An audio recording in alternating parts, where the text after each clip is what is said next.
sama gars yi maa ngi leen di ziar tey nag PM ak président tout le temps ñu doon wax focus leen kon aujourd'hui dama bëgg ngeen ñëw ñu àndandoo waxandoo leen ñoom nañ focus parce que ñoom nañ dénk lépp te ku ñu jox lépp nag boo mënta doxal ñi la fal du ñu xam sax fu ñuy taxawee. daanaka ñëpp xam nañ ni état continuité la moo tax nag tey aujourd'hui bu ñu gisee gouvernement bi di am taxawaay bu am solo te liggéey yi nga xamante ni ñu ngi koy def di ko yeggali c'est très bien parce que Sénégal moo soxla te état noonu lay def xool li nga xamante ni baax na ñu jël ko li baaxut du génn ko teg ko nee sauf que tey amul benn réalisation boo xamante ni mën na fës yenn fës yi waaw te tey bu ñu leen seetaanee de bëgguma ngeen bokk ci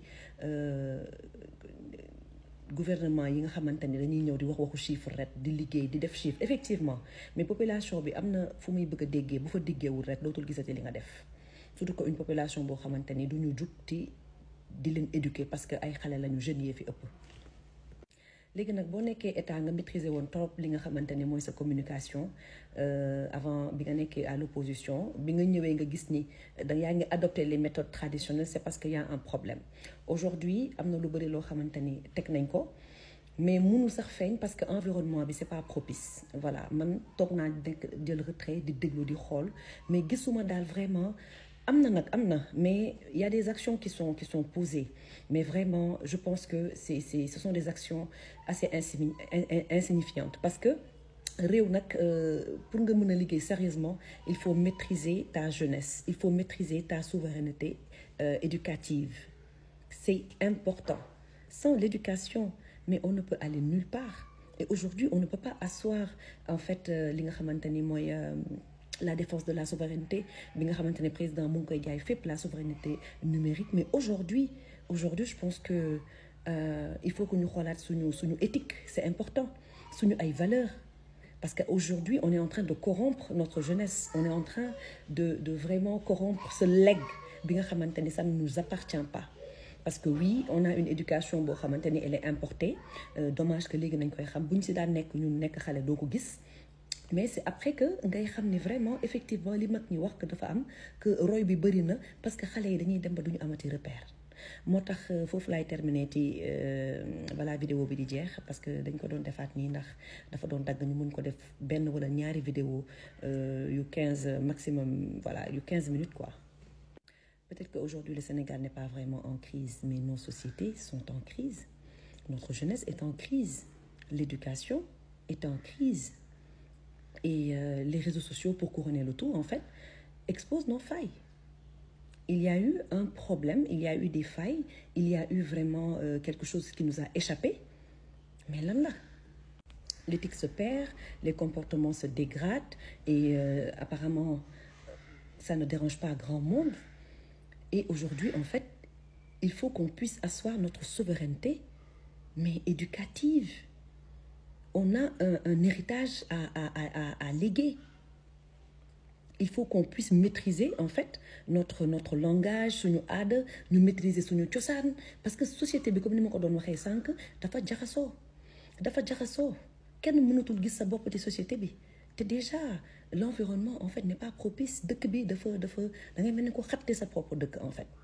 da ngay mel ni ko xat kon je pense que état bi bu mu ñëwee woon li mu war a njëkk a def rek mooy jéem a def tout ba nga xamante ni slogan jub-jubal jubbanti dañ koy porter ñoom ñu doxal ko dans le long terme parce que aujourd'hui sensibilisation ci kii la bokk ci éducation la bokk te dañoo nekk ci réew moo xamante ni mag ñi comme xale yi ñëpp nañ war a sensibiliser ndax yenn saa nga gis yu yaradiku xale def ko waaye yenn saa nga gis koo xamante ni moo ko war a yar def lu pire que lu xale bi di def kon xale boobu kan mooy nekk repère am kan moo tax nag tey carte gi bu jaxasoowee nii xale yi dootuñ gëm nit ci àdduna moo tax le président et son premier ministre vraiment ñu ngi leen di jaajëfal monsieur le président vous avez en face de vous une femme qui a beaucoup de respect pour vous je vous l'avais même dit mais là je le répète parce que damay def benn pause tuuti rek avant de reparler du slogan parce que je pense que monsieur le président ñu ngi dem rek mais peut-être que toute la nation a oublié de vous dire merci d'avoir accepté aujourd'hui d'être le premier du premier merci aujourd'hui d'être le président Bassirou Diomaye Faye parce que amaana nu mu demee nii bu dul woon yow rek dina gën a jaxasoo kon yaag PM dafa am loo xam ne moo leen lié dafa am loo xamante ni c'est comme si vous étiez des frères d'armes wala des frères de sang et aujourd'hui tout loolu yëpp dafa boole lié leen ci kaw li nga xamante ni mooy l'espoir de tout un peuple voilà yéen ñaar da ngeen ko porté ci vraiment man je pense que on a la chance de vous avoir vous comme président parce que nag bu dee en fait même étant PM c'est difficile pour monsieur Ousmane Sonko aujourd'hui de vraiment de gouverner ah kon ça veut dire que bu nekkoon président kon te amul les hommes qu'il faut ça allait être vraiment une catastrophe mais xam naa ni yow du metti ci yow parce que tu as l'homme qu'il faut monsieur le président aujourd'hui le futur second de Sonko laa yërëm kan moo nar a dynamique kan moo nar a mën a porter sa vision kan moo nar a mën a porter cette vision parce que la vision de monsieur Ousmane Sonko avant d'être le Sénégal ça a été vous monsieur le président ti foo yëg ak foo yëgul le PM en fait je pense que amul dara lu koy mën a bettati ci àddina waaye carte ki bu joxe soowee nii je pense que dina ko bett te dinañu bett tamit te li tax muy metti du waxu politique nag vraiment lii politicien mënu ko dégg il faut nga humain il faut nga xam ni vraiment que des fois en fait il faut que ñu taxaw tuuti waxante à cœur ouvert pour que ñu mën a passer à autre chose c'est voilà la démocratie que moi je veux aujourd'hui monsieur le président je pense que c'est pas facile pour vous mais c'est pas facile aussi pour le PM et c'est pas facile pour nous moo tax génn gi nag baax na ci sax génn gi baax na ci PM tamit nattaan boppam tuuti xam ni nit ñi nee nañ tekk rek waaye ñu ngi koy bàyyi xel waxuñu ko dina yomb mais tey dañoo am ay nawle te mu am ñoo xamante ni dañ leen voteel kon ñooñu nga xam ne ñoo leen voteel tey waxuñu ko problème du am de si parce que waxoon ngeen sax yéen meeting ba Mbour que ça n'allait pas être facile waaye que di ngeen dem ku ci jàdd ñu xëccaat la ne la déet fa nga jël baaxul doxalal ñëpp tàccu yuuxu aujourd'hui vous êtes mis à l'épreuve kon nangu leen épreuve bi parce que épreuve bi du pour yéen kese épreuve bi daf ñuy wan ñun est-ce que nit dina mën a ànd ak nit ci dëgg parce que Sénégal nag dañoo soxlawaat am tuuti espoir dañoo soxlawaat am benn vent un nouveau vent ñu mën a respirer ñu mën a gëmantewaat ñu mën a bëggantewaat te président loolu ci yow nañ ko yaakaar ndax dëkk bi jaxasoo na jaxasoo boo xamante ni ku dal rek moo ñu doon arrangé kon choix wu PM mi nga xamante ni ñëpp xam nañ problème bi duñ ci ñëwaat mais le fait que mu porter un choix ci yow te j'en suis certaine que am na ñeneen ñu taxawoon kon il faut ñu bàyyi xel lépp monsieur le président parce que système du ñenn lu dul ñenn ñi nga xamante ne dañoo bëgg a tirer profit seen intérêt ñoom individualiste lañu ñoom maanaam ñoom ak seen ñoñ ñi doxal rek na loolu dox loolu mooy le système te loolu dina am seen parti système sax day am ci kër yi waaw jaxasoo day am ci kër yi ñàkk déggoo sax day am ci ñaar ñu bëggante mais est-ce que loolu tax na sëy je ne pense pas papa yeeg mère yi du ñu jóge mukk ci defat ay sëy parce que waxtaan ba juboo nañ wax rawatina nag vraiment mu nekk ñaari nit yoo xamante ni espoir la réew ay âme 18 millions d'âmes am ci ñoom même ñi nga xamante ni voté wuñu tey en fait ñoom sax nañ war a gars yi dañoo war a gën a liggéey pour fédérer leen voilà ñu def benn trêve waxuñu nag bu kenn wax sa soxla on ne peut pas avoir le monopole maanaam nga nekk fu koo xamante ni en fait yow rek yaay wax wala keneen du wax déedéet loolu moom kenn mënu ko am mais li ñu mën a am mooy tey je pense que kenn warul bañ critique parce que une critique constructive une critique bienveillante mooy tax nit di avancer voilà mooy tax nit di avancer kon bu ñu nekk ce peuple là bi nga xamante ni les femmes sont dénigrées les enfants sont mal fagotés mal nourris bu ñu nekk ce peuple bi nga xamante ni nous sommes un peuple de croyants kon dañoo war a nekk référence muy catholique di jullit dañoo war a nekk référence ñun les sénégalais parce que nag waxuma la sax jullite mais tey suñu culture rek suñu aada ak cosaan baax ak xam teraanga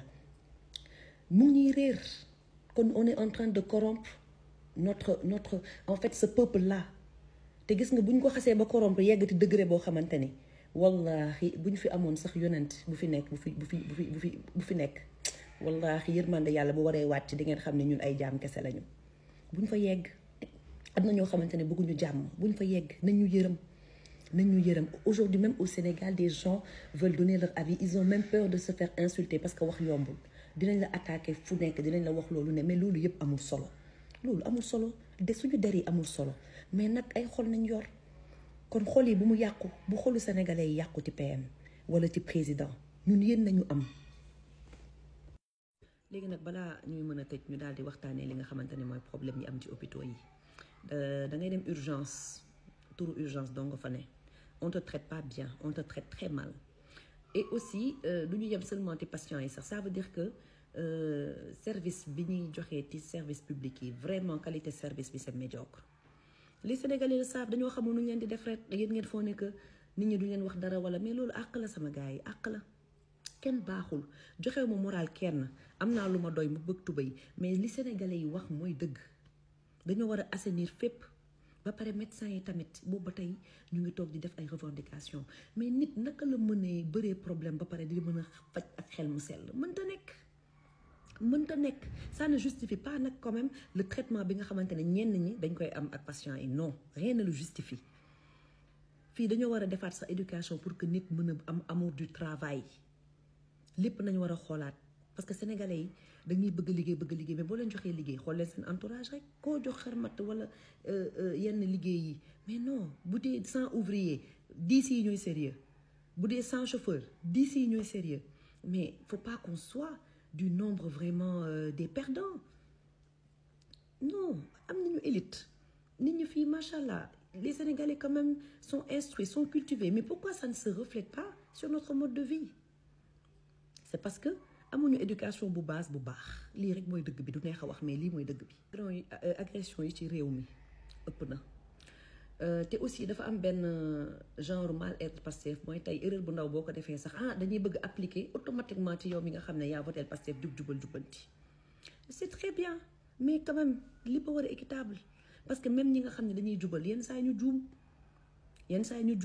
bu ñu fayantoo te bu ñu en fait dugalaat suñu bopp ci beneen guuta boo xamante ni duñ fa mës a jukk le Sénégal a besoin de se relever le Sénégal a besoin de sa jeunesse le Sénégal a besoin de vivre dans une cohésion sociale adaptée pour vivre sainement dans un cadre sain sans savoir pas de foi solide sans éthique pas de société stable et sans transmission pas de futur kon nag on n'a qu'à se concentrer sur l'essentiel gérer notre communication, gérer notre éducation, se respecter, aimer sa patrie, sensibiliser. Il faut aller sensibiliser, aller à la rencontre des Sénégalais. Nañ dem gisanteeg ñoom saafonteeg ñoom du tee nag ñi war a liggéey di ñu liggéey parce que nag nit ñi xaar bi yaa ma gën a xam Sénégalais yéen a ma gën a xam sax Sénégalais yi voilà te ñi nga xamante ne boobu ba tey ñu ngi toog di ci jàpp yal na leen yàlla defal jàmm yàlla taxawu leen. voilà kon nag je pense que fii nañuy yemalee vidéo bi di ñaanal PM bu baax a baax di ko masawu tamit li nga xamante ni dund na ko te aujourd'hui sax man je pense que c'est un pari gagné parce que tey man daan na moom du ma woon neex sax bu nekkee dañuy ñëw rek en fait def seen loi sans waxtaan kon c'est pas le Pastef que je connais c'est pas le Ousmane Sonko qu'on connaît. Mais aujourd'hui aussi il y a des réalités mooy faut pas que en fait le PM vraiment mu gën a mën a épuisé wu parce que il a tout donné pendant des années moralement il a donné de sa personne ainsi de suite ba yàlla tey def lii kon tey c'est au tour du président de porter cet homme en fait pas seulement c'est pas parce qu'il vous a porté jusqu'à la République mais il vous a porté dans son cœur voilà vous êtes son choix kon nag yàlla bu leen dara tàkkale waaw def leen di ngeen daan def xuloo xeex xiiroo ŋaayoo après nag ngeen juboo voilà ñàkk waxtaan nag baaxul ci ay kilifa yuy ànd parce que su boobaa rek njaboot ba dina gën a féewaloo te yéen a war a stopper loolu yépp parce que nag da ngeen am ay noon da ngeen am loo leen ñu waxoon ngeen jaay ñu ko ñu bëggoon un système qui change mais on ne veut pas d'un système dans un système loolu c'est un poison et je pense que les Sénégalais ne vont pas l'accepter voilà te xam naa ne sax du ñu yegg foofu voilà du ñu yegg foofu kon nag yal na leen yàlla defal jàmm te tamit ngay gën a ñëpp ngeen di gën a ubbeeku en fait na DG di ubbeeku ministre yi nañ wàcc voilà vous êtes vraiment ci benn air boo xamante ni ñun yaakaaruñu woon sax que dina am ay ministres yu tëju bon pas pour man sax personnellement sincèrement mais pour ñi nga xamante ni en fait dañuy soxla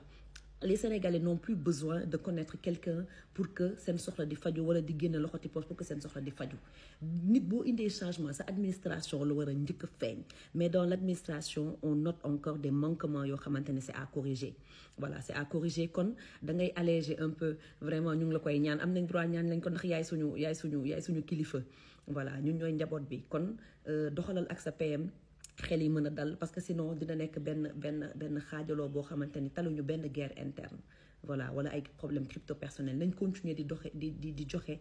don de soi moo tax nag tey ma génn parce que waxee Sénégal yombul surtout que vraiment que dañoo adopté léegi benn femme boo xamante ni vraiment yàq der wax yàgg na fi sax mais dafa gën a ñaaw daal dafa gën a ñaaw kon waa cybercriminalité bu leen xaar dara bu leen xaar nit ñi porter plainte vraiment li nga xamante ne day atteinte aux bonnes mœurs yéen xam ngeen ko kon boo leen ko déggee da ngeen ci war a dox mais ñu dem ci sensibiliser